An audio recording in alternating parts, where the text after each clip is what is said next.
العالمين والصلاة والسلام على سيد الأنبياء والمرسلين محمد وعلى آله وصحبه أجمعين أما بعد. قال الله عز وجل في القرآن المجيد والفرقان الحميد: أعوذ بالله من الشيطان الرجيم، بسم الله الرحمن الرحيم.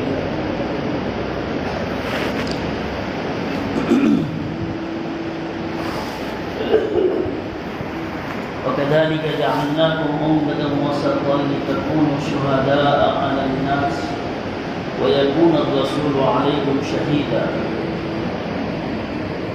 صدق الله العظيم.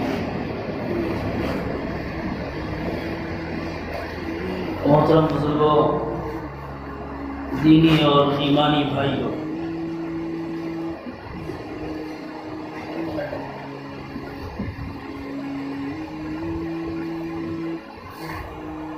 اللہ تبارک و تعالیٰ نے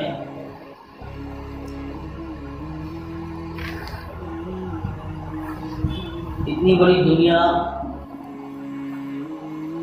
جو اپنی قدرت سے بنائی ہے، تنِ تنہا بنائی ہے، اور اس کے اندر پھر اتنی مخلوقات رکھی،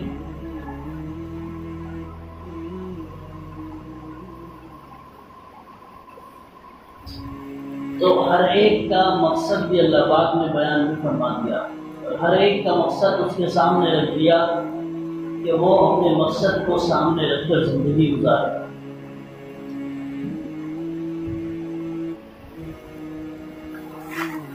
قرآن میں ہے کہ اعوذ باللہ من الشیطان الرجیم ما خلقنا السماوات والارض وما بینہما باطلا،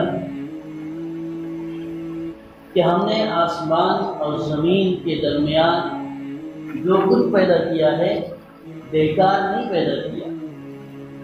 ذالک ظن الذین کفروا، یہ تو ان لوگوں کا گمان ہے جو میرے منکر ہے، بتوں کے سامنے ماتھا ٹیکنے والے یا میرے علاوہ کسی کو پوجنے والے ہیں، یہ ان کا خیال ہے، یہ بیکار ہے، یہ بیکار ہے، اس کا کوئی مقصد نہیں، اور یہ چیزیں جو ہے محض انٹرٹینمنٹ کے لیے پیدا کی گئی۔ ذالک ظن الذین کفروا، یہ تو کافروں کا خیال ہے۔ فویل للذین کفروا من النار، پھر اللہ نے فرما دیا کہ جو ہے اگر کافر ہے اور یہ خیال کرتے ہیں تو انہیں پھر آگے آنے والی ہمیشہ ہمیش کی جہنم سے ڈرنا چاہیے، ان کے لیے وہ تیار کر کے رکھی ہوئی۔ تو اتنی مخلوقات میں ایک مخلوق انسان بھی ہے۔ انسان وَلَقَدْ كَرَّمْنَا بَنِي آدَمَ وَحَمَلْنَاهُمْ فِي الْبَرِّ وَالْبَحْرِ، اور اللہ نے پوری مخلوقات میں سے اس مخلوق کو یعنی انسان کو پوری مخلوقات پر مخلوقات کا لیڈر بنا دیا، یعنی آقا بنا دیا، اور سب کو اس کا نوکر بنا دیا۔ وَلَقَدْ كَرَّمْنَا، ہم نے محترم بنایا، ہم نے بڑا بنایا بنی آدم کو، آدم کی اولاد کو یعنی انسان کو۔ وَحَمَلْنَاهُمْ فِي الْبَرِّ وَالْبَحْرِ، اور وَرَزَقْنَاهُمْ مِنَ الطَّيِّبَاتِ، اور ہم نے ان کو پاکیزہ رزق بھی عطا کیا، پاکیزہ چیزیں دی۔ وَفَضَّلْنَاهُمْ عَلَى كَثِيرٍ مِّمَّنْ خَلَقْنَا تَفْضِيلًا، اور جتنی مخلوقات ہم نے پیدا کی ہے ان تمام مخلوقات میں ہم نے انسان کو برتری عطا فرمائی، ہم نے انسان کو سب کا لیڈر بنایا، سب کا بڑا بنا دیا۔ حدیث میں بات ملتی ہے کہ ان الدنیا خلقت لکم وانکم خلقتم للآخرہ، اس سے بات صاف واضح ہو جاتی ہے کہ دنیا تمہارے لیے پیدا کی گئی ہے اور تم کو ہم نے اپنے لیے بنایا ہے۔ اللہ نبی فرما رہے ہیں، یعنی پوری دنیا ہم نے تمہارے لیے بنائی ہے، پوری دنیا کا نظام تمہارے لیے ہے۔ یہ چاند کا نکلنا، سورج کا نکلنا، باغوں سے پھلوں کا اگنا، بارش کا برسنا، اور یہ یہ جانور پہلے سواریاں ہوتی تھی، تو اللہ پاک نے ان کو بھی ہمارے تابع بنایا ہے. اسی لیے پڑھتے ہیں سبحان الذی سخر لنا ھذا. ظاہر ہے کہ اونٹ ایسا جو ہے خطرناک جانور ہے، اگر بدک جائے، اگر وہ چڑ جائے تو پھر وہ انسان کی کھوپڑی لیے بغیر خاموش نہیں رہتا. لیکن اللہ نے اس کو ایک جو ہے 5-6 فٹ کے انسان کے لیے جو ہے اس کو تابع بنا دیا کہ وہ جدھر چاہتا ہے، اس کا بچہ جدھر چاہتا ہے، اس کی بچی جدھر چاہتی ہے، وہ اس کو ہانکتے پھرتے ہیں اور اس کو ریگستان میں چلایا جاتا ہے، جبکہ وہ کتنا ہائٹ میں لمبا ہوتا ہے. لیکن اللہ فرما رہے ہیں کہ یہ ہم نے اپنی ذات سے، اپنی قدرت سے انسان کے لیے اس کو غلام بنا دیا ہے. جو ترجمہ ہے اس کا سبحان الذی سخر لنا ھذا، کہ پاک ہے وہ ذات جس نے ہمارے لیے اس اونٹ کو، اس بیل کو، اس گھوڑے کو، جو کہ خطرناک جانور ہے، اگر اپنی والی پہ آ جائے، اگر جو ہے تھوڑا سا جو ہے ان کی مزاج کے خلاف ہو جائے تو پھر انسان کا، کئی انسانوں کو جو ہے لقمہ بنا دیں گے موت کا. لیکن صرف اور صرف اللہ کی قدرت کام کر رہی ہے. اور دوسری چیز اللہ پاک یہ بتانا چاہ رہے ہیں کہ اے انسان، ہم نے تجھے سب کا آقا بنایا ہے، اور چاہے کتنی بڑی سی بڑی مخلوق ہو، یہ سب تمہاری غلام ہے، یہ سب تمہاری نوکر ہے. تو تمہاری نظر میں بہت بڑی ہے، تمہاری نظر میں بہت طاقتور ہے، لیکن ہم نے اس کو تمہارا غلام بنایا ہے. تو ظاہر ہے اونٹ بھی انسان کا تابع ہو کر جو ہے چلتا ہے، اور جانور، جتنے بھی جانور ہیں. تو اللہ نے جانوروں کا نظام چلایا. وَلَهُ الْجَوَارِ الْمُنشَآتِ فِي الْبَحْرِ كَالْأَعْلَامِ، اور بادبانی کشتیاں، جو آج کے زمانے میں تو الیکٹرانک کا زمانہ ہے اور ترقی کا زمانہ ہے، مشینیں ہیں، لیکن اس زمانے میں جو مشینری کا جو ہے ایجاد نہیں ہوئی تھی، وہ آغاز نہیں ہوا تھا اس کا. اس زمانے میں جو جہاز چلتے تھے وہ بادبانی جہاز ہوا کرتے تھے. اس کے بڑے بڑے پردے ہوتے تھے، اور وہ پردوں کو جو ہے کھول دیا جاتا تھا، اور وہ ہواؤں کے دوش پہ چلتے تھے، اور اس میں اللہ کے نام پر چلتے تھے. جہاں منزل جانا ہے بس ادھر لگا دیا. تو یہ کون چلایا ہے؟ وَلَهُ الْجَوَارِ الْمُنشَآتِ فِي الْبَحْرِ كَالْأَعْلَامِ. آج تو ہم سمجھتے ہیں کہ مشینری ہمیں بھگا رہی ہے، مشینری ہمیں چلا رہی ہے، ہمیں اپنے روح کی طرف لے کے جا رہی ہے. لیکن کچھ سالوں پہلے غور کرو کہ ان جہازوں کو صحیح منزل کی طرف کون لے جاتا تھا. سورہ رحمان میں اس کا تذکرہ اللہ پاک نے فرمایا ہے، اور 1450 سال پہلے اس قرآن کریم کو اللہ نے نازل فرمایا، اس میں اس بات کا تذکرہ ہے. مشنری تو ابھی کی ایجاد ہے، مشینوں کا آغاز تو ابھی ہوا ہے، مشنری ابھی پیدا ہوئی ہے. لیکن اس زمانے میں بھی سمندر تھے، اس زمانے میں بھی اللہ کے جو ہے نبی کے زمانے میں اور اس سے پہلے بھی جو ہے سمندر ہوا کرتے تھے، کشتیاں چلا کرتی تھی، اور مسافر اپنی منزلوں پر بھی پہنچتے تھے. تو ساری قدرت جو ہے کام کر رہی، وہ اللہ کی کر رہی ہے. اب یہ اتنی بڑی تمہید ہے، اس تمہید کے بعد اللہ پاک نے جو سمجھایا ہے قرآن کریم میں کہ انسان بھی کیسا ہے، کہ انسان کی کوئی حیثیت، کہ انسان جو اپنے آپ کو جو ہے بہت ہوشیار، بہت چالاک اور بہت زیادہ جو ہے عقل مند سمجھتا ہے. تو اللہ جانتا تھا کہ انسان کی فطرت ایسی ہے کہ وہ تھوڑا بڑا ہو جائے گا، کچھ مال دولت ہاتھ لگ جائے گی، اور کچھ خوبصورتی ہاتھ آ جائے گی، اور حسب نسب اس کا بڑھ جائے گا، تو پھر وہ میرے خلاف بھی آ سکتا ہے، میرے ٹکر میں بھی آئے گا. تو اللہ نے سورہ یاسین میں فرما دیا کہ انسان کو یاد نہیں ہے کہ ہم نے اس کو کیسے پیدا کیا. انا خلقناہ من نطفۃ فاذا هو خصیم مبین، کہ ہم نے تو اسے نطفے سے پیدا کیا ہے، وہ بھی ایسا نطفہ جو ناپاک ہے. اگر کپڑے پہ لگ جائے تو کپڑا ناپاک، جسم پہ لگ جائے تو جسم ناپاک، پھر وہ باہر نکل نہیں سکتا، وہ نماز پڑھ نہیں سکتا. اتنے گندے نطفے سے پیدا کیا ہے. فاذا هو خصیم مبین، اور ابھی دیکھو اس کو یہ میرے خلاف دشمن بنا ہوا ہے، میرے خلاف جنگ کرتا ہے، میری ٹکر میں آیا ہوا ہے. کیسی ٹکر؟ ہم ظلم کر رہے ہیں. ظلم، یہ لفظ ظلم ہے، لام میم ظلم، بولنے میں ظلم ہو گیا، سننے میں ظلم ہو گیا. لیکن علماء نے اس کی تشریح بیان فرمائی ہے، وضع الشیء فی غیر محلی. ظلم کرنا یہ نہیں کہ کسی کو قتل کر دو اور جو ہے بس یہ ظلم ہے، اور کسی کو مار دیا یہ ظلم ہے. وضع الشیء فی غیر محلہ، کسی چیز کا اس چیز کی جگہ سے اس کو ہٹا کر دوسری جگہ رکھ دینا، اس کا نام ظلم ہے۔ اب خود اندازہ لگائیے کہ ہم کتنی چیزیں جو ہے گڑبڑ کرتے ہیں، جتنی گڑبڑ کر رہے ہیں سب ظلم میں شامل ہیں، سب ظلم میں شامل ہیں۔ تو اللہ کے خلاف ہم ٹکر میں، اللہ کے خلاف جنگ کر رہے ہیں، اللہ کی ٹکر میں ہیں ظلم کر کے۔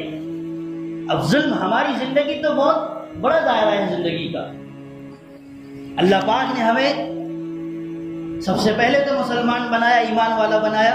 اگر ہم نماز نہیں پڑھتے ہیں، اگر ہم اللہ کے حکموں کی پابندی نہیں کرتے، یہ بھی ظلم ہے، اللہ کی ٹکر میں ہے، اللہ کے خلاف جنگ کا اعلان کر رہے ہیں کہ آؤ ہم بھی جنگ کرتے ہیں، نعوذ باللہ من ذالک۔ تو اگر ہماری زندگی میں اللہ کے حکم نہیں، اللہ کے احکام نہیں ہیں، نبی کے طریقے نہیں، یہ بھی ظلم ہے۔ اگر ہم باپ ہیں، اگر ہم اپنے بچوں کی تربیت پر دھیان نہیں دیتے، بچوں کو جس طرح چاہا، جیسے چاہا ان کی خواہشوں کو پوری کرتے ہیں، یہ بھی ظلم ہے۔ اور یہ ظلم کرنا گویا کہ اللہ کی ٹکر میں آنا ہے۔ اگر ہم مالک ہے، آقا ہے، اور ہمارے انڈر میں بہت سارے امپلائیز کام کر رہے ہیں، بہت سارے نوکر چاکر کام کر رہے ہیں، اور ان کی حق تلفی ہو رہی ہے، برابر ان کو پیمنٹ نہیں ہو رہی ہے، برابر ان کو تنخواہیں نہیں دی جا رہی ہے، تنخواہ سے زیادہ کام دیا جا رہا ہے، یہ بھی ظلم میں شامل ہے۔ کتنے ظلم کر رہے ہیں، لا تعداد، شمار نہیں ہے۔ اگر ہم ذمہ دار ہیں، چاہے ذمہ دار کسی بھی چیز کا ہو، سب سے پہلے تو دینی اعتبار سے اگر ذمہ دار ہے اور اس ذمہ داری میں کوتاہی ہو رہی ہے، اس ذمہ داری میں خیانت ہو رہی ہے، اس ذمہ داری میں دھوکے بازی چل رہی ہے، اس ذمہ داری میں اپنی خواہشات کا دخل ہے، اس ذمہ داری میں اپنی چیزوں کو دخل ہے، اللہ کے حکموں کا توڑ ہے، اور نبی کے طریقوں کو چھوڑ کر ان ذمہ داریوں کو پوری کرنے کی کوشش کر رہے ہیں، یہ بھی ظلم ہے۔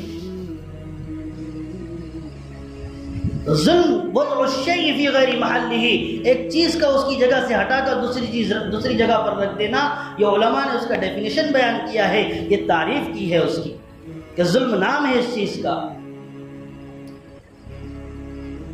ایک تو جو ہے دنیا میں رہتے ہوئے ہم اللہ کے خلاف آئے ہوئے ہیں، یہ مظالم کرتے ہوئے۔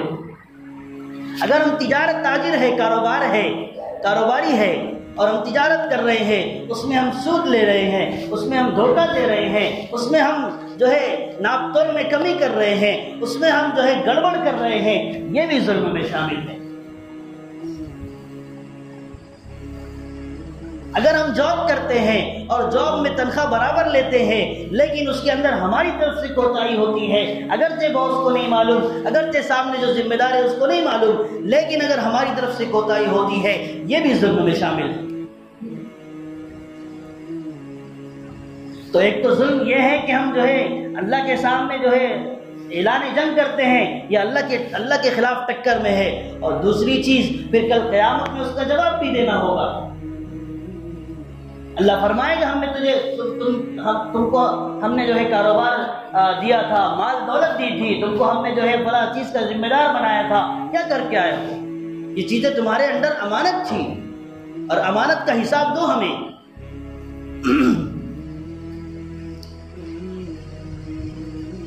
تو اللہ جانتا تھا کہ انسان میری ٹکر میں آئے گا، انسان کو ذرا سی عقل مل گئی، وہ اللہ کی جو ہے ٹکر میں آ گیا۔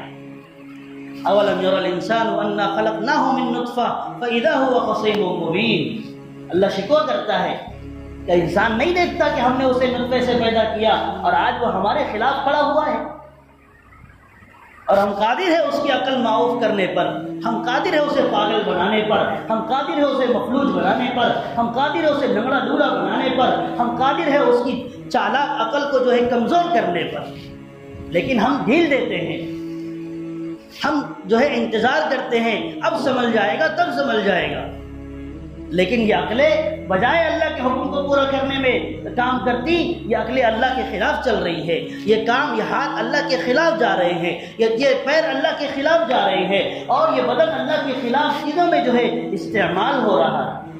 اللہ جو ہے موقع دیتا ہے، اس لیے کبھی یہ نہ سمجھے کہ میں آج بہت اچھا ہوں تو کل اچھا ہو سکتا، رہ سکتا ہوں، میں رہ سکتا ہوں، اس کی کوئی گارنٹی نہیں۔ آج میرے ہاتھ پاؤں سلامت ہے، آج میری عقل سلامت ہے، لیکن اگر میں جو ہے برابر اللہ کے خلاف کھڑا رہا، اللہ کے ساتھ جنگ کرنے کے اعلان میں لگا رہا کہ ہاں میں جو ہے میں ہوں، میں اور اللہ کے خلاف آتا رہا، تو پھر اللہ پاک دیکھیں گے اس کے بعد پھر جو حال ہوگا پھر وہ کسی سے بیان نہیں کیا جا سکتا۔ پھر اس وقت آنسو نکلیں گے، اس وقت جو ہے منت سماجت ہوگی، اس وقت اللہ کے سامنے آدمی روتا ہے اور روئے گا۔ لیکن پھر وہی بات ہوگی کہ اللہ پاک فرمائیں گے اور کہیں گے کہ جو ہے موقع ہم نے بہت سارے دیے تھے، تم نے موقع گنوا دیے۔ اب جب تمہارے سامنے حقیقت کھل کے آئی ہے تو تم ہمارے سامنے ہاتھ پیر پڑتے ہو۔ اتنی زندگی تم نے جو ہے ظلم میں گزار دی، اتنی زندگی تم نے چودراہٹ میں گزار دی، اتنی زندگی تم نے ہمارے خلاف کھڑے ہونے میں گزار دی، کبھی ہمارے بارے میں سوچا؟ کھایا ہمارا، پیا ہمارا، استعمال ہماری چیزیں کی، لیکن خلاف ہمارے ہو گئے۔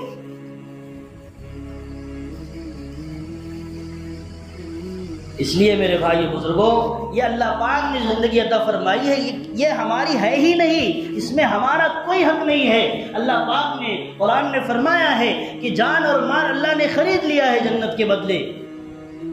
اب ہم اس میں اپنے جو ہے نفسانی خواہشات کو اور اپنی منچاہی داخل نہیں کر سکتے۔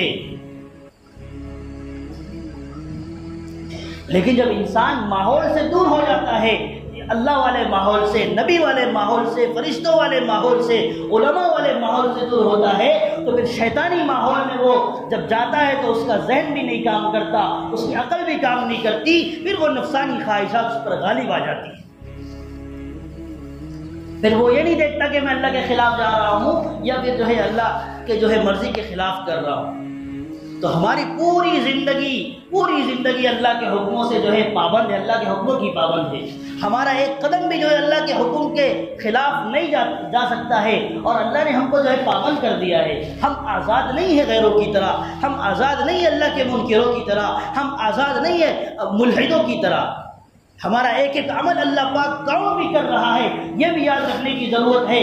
جب انسان بہت زیادہ جو ہے اللہ کے خلاف جاتا ہے، اللہ کی مرضی کے خلاف، نبی کی مرضی کے خلاف جاتا ہے، اور کوئی اس کے سر پر جو ہے جو بھی نہیں رینگتی، اس کی پیشانی پر شکن بھی نہیں آتے، اس کی پیشانی پر جو ہے شکن بھی نہیں آتے، کیونکہ ظاہر ہے وہ ماحول سے کٹ گیا۔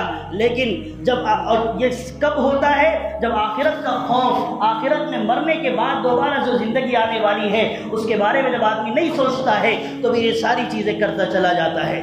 پھر موت بھی اس کی ایسی ہوتی ہے کہ فرمایا نبی نے، جیسی زندگی ہوگی ویسی موت ہوگی، جیسی موت ہوگی ویسے قبر سے اٹھائے جاؤ گے۔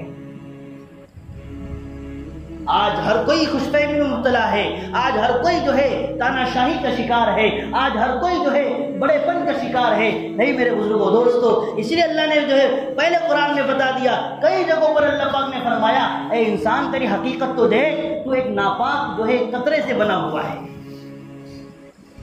تیری حقیقت تو دیکھ۔ تو جب آخرت کی فکر، آخرت کا خوف، اللہ کے سامنے دوبارہ حاضر ہونے کا جب خیال نہیں رہے گا، اور جب آخرت میں مرنے کے بعد دوبارہ زندگی کا سوال جواب دینے کی جو ہے اگر استحضار نہیں رہے گا تو پھر آدمی ایسی گڑبڑ کرے گا۔ اور اگر وہ زندگی گزارے گا اللہ اس کے رسول کی مان کر، اور جو ہے مسجد والے ماحول سے جڑ کر، علماء سے جڑ کر، اور علماء کی قدر کر کے، اور دینی جتنی چیزیں ہیں ان کو اپنی ذمہ داری سمجھتے ہوئے اگر کرے گا تو کل پھر اس کی زندگی میں جو ہے دینداری آئے گی، اس کی زندگی میں پھر ظلم ختم ہوگا۔ پھر ہر عمل میں، ہر کام میں وہ یہ دیکھے گا میرے اللہ کا کیا حکم ہے، نبی کا کیا طریقہ ہے۔ کب ہوگا؟ جب اس کے جو ہے آخرت کی فکر اس کے سر پر ہوگی، جب ماحول اس کو خوبصورت ملے گا، نیک ماحول ملے گا۔ اس لیے ایمان کے ساتھ اعمال صالحہ شرط ہے، اور اعمال صالحہ یہ نہیں کہ صرف 2 منٹ کے لیے مسجد آئے, نماز پڑھ لی, باقی ختم ہو گیا.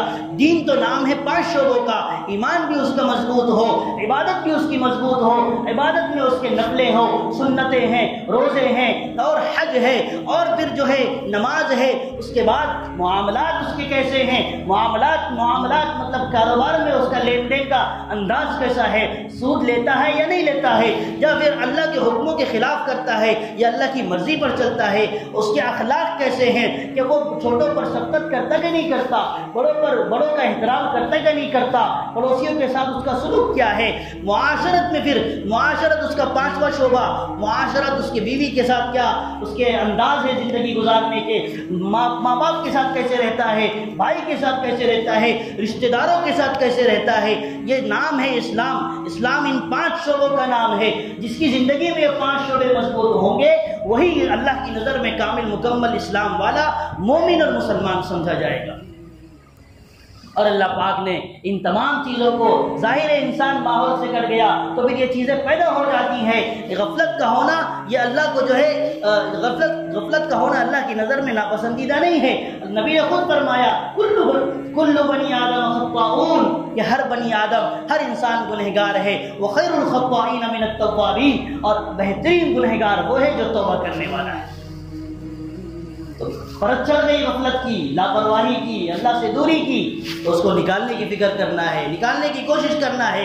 اس لیے کہ ہم اگر یہاں نہیں نکالی اور یہاں پر اپنی اصلاح نہیں کی, دل کو صاف نہیں کیا, معاملات کو پاک نہیں کیا, اندر سے بغض و حسد کو اگر ختم نہیں کیا, تو پھر میرے بھائیو بزرگوں پھر آخرت میں اس کا جواب دینا پڑے گا, اور آخرت میں پھر جہنم کے علاوہ کوئی جزا ملنے والی نہیں ہے. تو یہاں پر اللہ نے موقع دیا ہے پاک صاف کرنے کا, اپنے آپ کو خوبصورت انسان بنانے کا.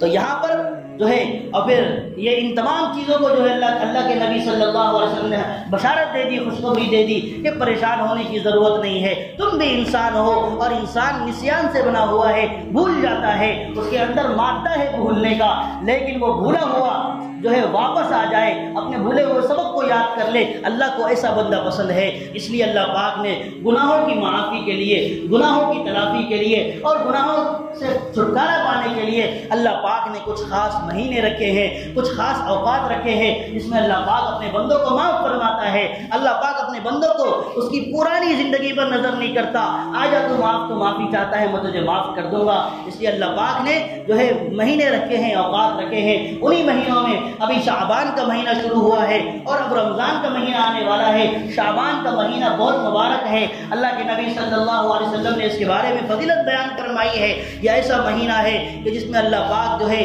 اس مہینے میں بندوں کے اعمال کی پیشی ہوتی ہے اللہ کے پاس. یہ ایسا مہینہ ہے کہ اس میں جو ہے جو بندہ مرنے والا ہے اس کی موت کے احکام لکھ دیے جاتے ہیں. یہ ایسا مہینہ ہے جس میں ایک رات آنے والی ہے کہ جس میں اللہ پاک جو ہے بخشش طلب کرنے والوں کی بخشش کرتا ہے, رحم کرنے والوں پر رحم فرماتا ہے, اور جن کے سینوں میں بغض ہوتا ہے, عداوت ہوتی ہے, حقد اور کینہ ہوتا ہے, کپٹ ہوتا ہے, اللہ ان کو اس رات میں بھی معاف نہیں فرماتا. تو وہ ایک رات آنے والی ہے جو ہے بہت بڑی رات ہے, بہت فضیلت والی رات ہے. اس لیے اللہ کے نبی صلی اللہ علیہ وسلم اس مہینے میں رمضان کی تیاری کے لیے تیاری کرتے تھے, اور شعبان میں روزے رکھا کرتے تھے, نفلیں پڑھا کرتے تھے, دعائیں اور عبادت کا اہتمام کرتے تھے. اس لیے علماء نے لکھا ہے کہ رمضان کی تیاری, کہ رمضان کے روزے ہم کیسے مضبوطی سے رکھیں گے, توانائی طاقت سے رکھیں گے, اس کے لیے نبی نے جو ہے ایک طریقہ بتایا ہے کہ رمضان میں روزے رکھے جائے جتنا ہو سکے, اور رمضان میں عبادتوں کا اہتمام ہو, نوافل کا اہتمام ہو, اور اللہ سے جو ہے دعائیں ہو, اور وہ رات آنے والی ہے اس میں خوب جو ہے دعائیں ہو, اور اللہ سے جو ہے متوجہ ہو جائے. کب زندگی کا سورج ڈوب جائے ہمیں نہیں معلوم ہے. اس لیے اس سے پہلے اپنے دلوں کو صاف کرے, اپنے دلوں کو پاک کرے, اپنی ذہنیت کو پاک کرے, اور اللہ سے جڑ جائے. سچے پکے مسلمان ہو, زبان پہ بھی مسلمانیت ظاہر ہوتی ہو, دل کے اندر بھی مسلمانیت ظاہر ہوتی ہو. یہ نہیں کہ دل میں نفاق بھرا ہوا ہے, دل میں بغض کینہ بھرا ہوا ہے, دل میں کچھ ہے, زبان پر کچھ ہے. اس لیے اللہ پاک تو جو ہے اس مسلمان کو پسند کرتا ہے جو مسلمان, اس کے عمل سے بھی مسلمانیت ظاہر ہوتی ہے, زبان اور دل اس کے برابر ہوتے ہیں. اس لیے اللہ تعالیٰ سے دعا ہے اللہ پاک ہم سب کو جو ہے اللہ کی مرضی پر چلنے کی توفیق نصیب فرمائے، اور اللہ شریعت محمدیہ صلی اللہ علیہ وسلم پر 100% کاربند ہونے کی توفیق عطا فرمائے، اور اللہ پاک جو ہے اگلے مہینہ ہم سب کو رمضان کا مہینہ نصیب فرمائے۔ نبی فرماتے تھے اللہم بارک لنا فی رجب و شعبان وبلغنا رمضان، نبی دعا کرتے تھے اللہ میرے رجب اور شعبان کے مہینوں میں برکت دے اور مجھے رمضان تک پہنچا دینا، اگر موت کا وقت بھی آ گیا تو مجھے 1 مہینہ مہلت دے دینا، رمضان کے بعد اٹھا لینا، کیونکہ رمضان کا مہینہ اتنا مبارک ہے کہ اللہ پاک کی رحمتیں، برکتیں، نصرتیں ایسی برستی ہے جیسے بارش کا پانی برستا ہے۔ اس لیے ہم سب کو اللہ رمضان نصیب فرمائے، اللہ ہم سب کے دلوں کو پاک صاف فرمائے، اللہ ہم سب کو سچا پکا مسلمان بنائے اور ہماری زندگی کو اسلام پر ڈالنے کی توفیق عطا فرمائے۔ وآخر دعوانا ان الحمدللہ رب العالمین۔ سنت پڑھتے